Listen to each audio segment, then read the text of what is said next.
രാവിലെ ബ്രേക്ക്ഫാസ്റ്റിന് ബ്രെഡിൻ്റെ അകത്ത് ശ്രീകണ്ഠ് തേച്ചിട്ട് അതൊന്ന് ടോസ്റ്റ് ചെയ്തെടുത്തു. പിന്നെ ഏത്തപ്പഴം ഉണ്ടായിരുന്നു.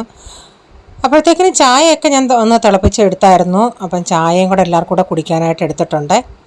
അതിനുശേഷം പിന്നെ ചപ്പാത്തിക്ക് ടിഫിൻ കൊണ്ടുപോകാനായിട്ട് ഞാൻ ഒരു പെട്ടെന്ന് തട്ടിക്കൂട്ടി ചെയ്യുന്ന ഒരു കൂട്ടാനാണ്. മുട്ട ഇങ്ങനെ ചിക്കിച്ചോത്തി എടുക്കും.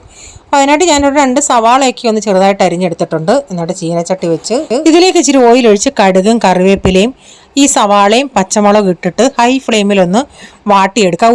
ഒത്തിരി അങ്ങ് വഴന്ന് വരണ്ട, ആ പച്ചപ്പ് ഒന്ന് പോയാൽ മതി.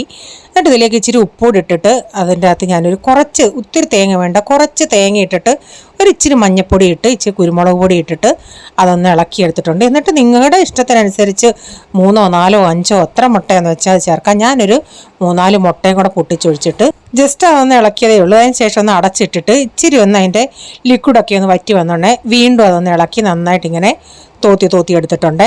ഇവിടെ ഇപ്പം ചപ്പാത്തിക്ക് കറി വേണമെന്നൊന്നുമില്ല, ഇങ്ങനെയൊക്കെയുള്ള കൂട്ടാനാണെങ്കിലും അവർക്ക് ഇഷ്ടമാണ്. അതിനുശേഷം പിന്നെ ഉച്ചയ്ക്ക് മീൻ വാങ്ങിച്ചതുണ്ടായിരുന്നു. അതൊന്ന് വെട്ടിക്കഴിയെടുക്കട്ടെ. അയല മീനായിരുന്നു.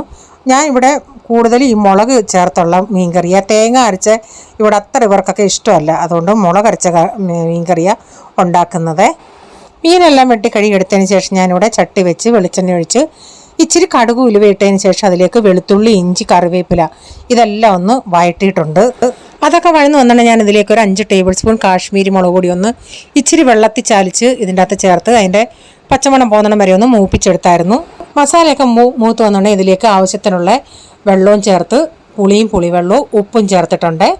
അപ്പോൾ ഞാനിതിലേക്ക് ഉലുവാപ്പൊടിയും ചേർത്ത് കൊടുത്ത് അരപ്പം ഒന്ന് തിളച്ച് വന്നിട്ട് ഇതിലേക്ക് മീൻ ഇട്ട് കൊടുത്തിട്ടുണ്ട്. മീൻ ഞാൻ തല മുറിച്ച് കഴിഞ്ഞിട്ട് 2 പീസാക്കാൻ ഇല്ലാത്തതുകൊണ്ട് ഞാൻ അതുപോലെ ഇട്ടത്. അപ്പം ഞാൻ അതിലൊന്ന് വരഞ്ഞിട്ടിട്ടുണ്ട്, നമ്മൾ വറക്കാൻ വരയുന്ന പോലെ. അപ്പം മസാലയൊക്കെ അതിനകത്തുനിന്ന് നല്ലതായിട്ട് പിടിക്കും. അപ്പോൾ ഞാനത് ഒന്ന് അടച്ച് വെച്ചിരുന്ന് 10-15-20 മിനിറ്റ് ആകുമ്പോഴത്തേക്ക് നമ്മുടെ മീനും ഇവിടെ റെഡിയായി കിട്ടും. ഇപ്പോൾ തോരൻ വെക്കുന്നത് കാബേജും ക്യാരറ്റും കൂടെ ഉള്ള തോരനാണ്. ഞാൻ ചീനച്ചട്ടി വെച്ച് ഓയിലും ഒഴിച്ച് കടുകിട്ട് പൊട്ടിച്ചിട്ട് കറിവേപ്പിലയിട്ട് സവാള ഇട്ട് വഴറ്റിയിട്ട് അതിലേക്ക് ആവശ്യത്തിനുള്ള തേങ്ങയിട്ട് ഇച്ചിരി മഞ്ഞൾപ്പൊടിയും ചേർത്തിട്ടുണ്ട്. എന്നിട്ട് നല്ല ഹൈ ഫ്ലെയിമിൽ ഇതൊന്ന് ഇളക്കിയതിന് ശേഷം ഉപ്പ് ഇട്ട് കൊടുക്കാം. അപ്പം ഞാൻ മീൻകറിയുടെ എനിക്ക് അതിൻ്റെ ലാസ്റ്റ് വീഡിയോ എടുക്കാൻ പറ്റിയില്ല, അതെടുത്തില്ല. മീൻകറിയൊക്കെ വറ്റി വന്നുണ്ടെങ്കിൽ ഞാൻ ഇച്ചിരി വെളിച്ചെണ്ണ കറിവേപ്പിലയും കൂടെ ഇട്ടിട്ട് അത് ഓഫാക്കിയിട്ടായിരുന്നു. അപ്പോൾ കാബേജ് ഇതൊക്കെ ഞാനൊരു ഹൈ ഫ്ലെയിമിൽ കുറച്ച് നേരം ഒന്ന് വഴറ്റിയിട്ട് പിന്നെ മീഡിയം ഫ്ലെയിമിലിട്ട് അതൊന്ന് വേവിച്ചെടുത്തു.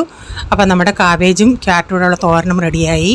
ഈ വീഡിയോയുടെ ഫുള്ളായിട്ടുള്ള വീഡിയോ ആർക്കെങ്കിലും കാണാൻ താല്പര്യമുണ്ടെങ്കിൽ ഞാൻ ബിജീസ് കിച്ചൻ ചാനൽ വ്ളോഗിലിട്ടിട്ടുണ്ട്. അപ്പോൾ ഇന്നത്തെ വിശേഷങ്ങൾ ഇതൊക്കെയായിരുന്നേ.